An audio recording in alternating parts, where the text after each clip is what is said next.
بسم اللہ الرحمن الرحیم۔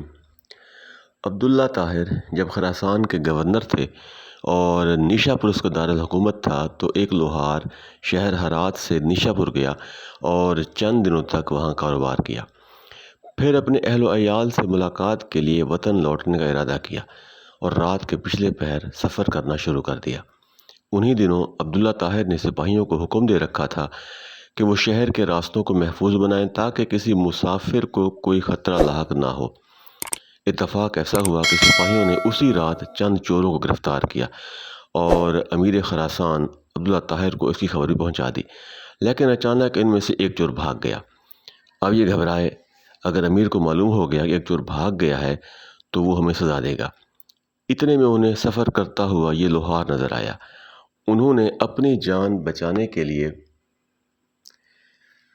اس بے گناہ کو پکڑ لیا اور باقی چوروں کے ساتھ اسے بھی امیر کے سامنے پیش کر دیا۔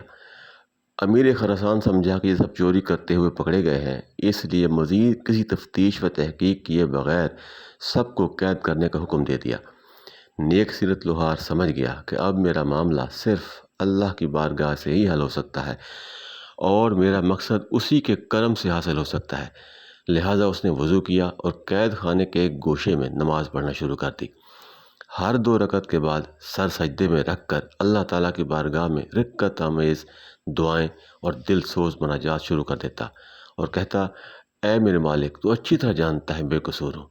جب رات ہوئی تو عبداللہ طاہر نے خواب دیکھا کہ 4 بہادر اور طاقتور لوگ آئے اور سختی سے اس کے تخت کے چاروں پایوں کو پکڑ کر اٹھایا اور الٹنے لگے۔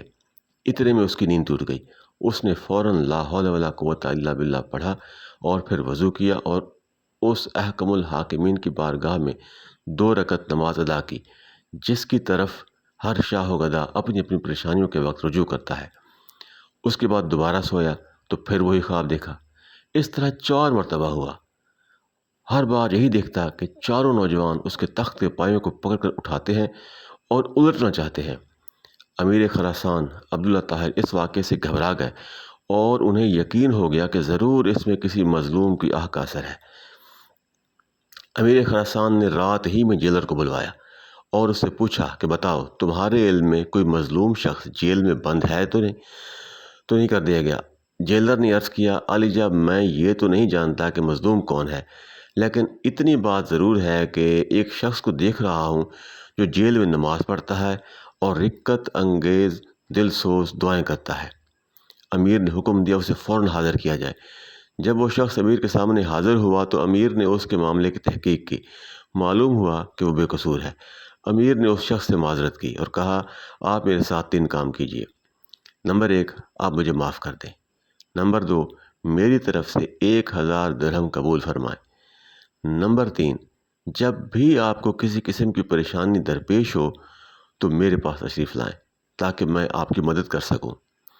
نیک سیرت لوہار نے کہا، آپ نے جو یہ فرمایا ہے کہ میں آپ کو معاف کر دوں تو میں نے آپ کو معاف کر دیا، اور آپ نے جو یہ فرمایا ہے کہ 1000 درہم قبول کروں تو میں وہ بھی قبول کرتا ہوں، لیکن آپ نے جو یہ کہا ہے کہ جب مجھے کوئی مشکل درپیش ہو تو میں آپ کے پاس آؤں، یہ مجھ سے نہیں ہو سکتا۔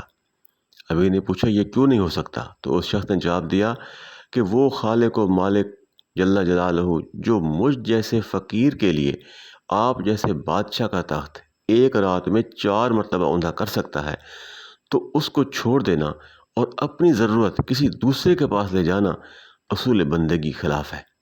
میرا وہ کون سا کام ہے جو نماز پڑھنے سے پورا نہیں ہو جاتا کہ میں اسے غیر کے پاس لے جاؤں؟ یعنی جب میرا سارا کام نماز کی برکت سے پورا ہو جاتا ہے تو مجھے کسی اور کے پاس جانے کی ضرورت نہیں۔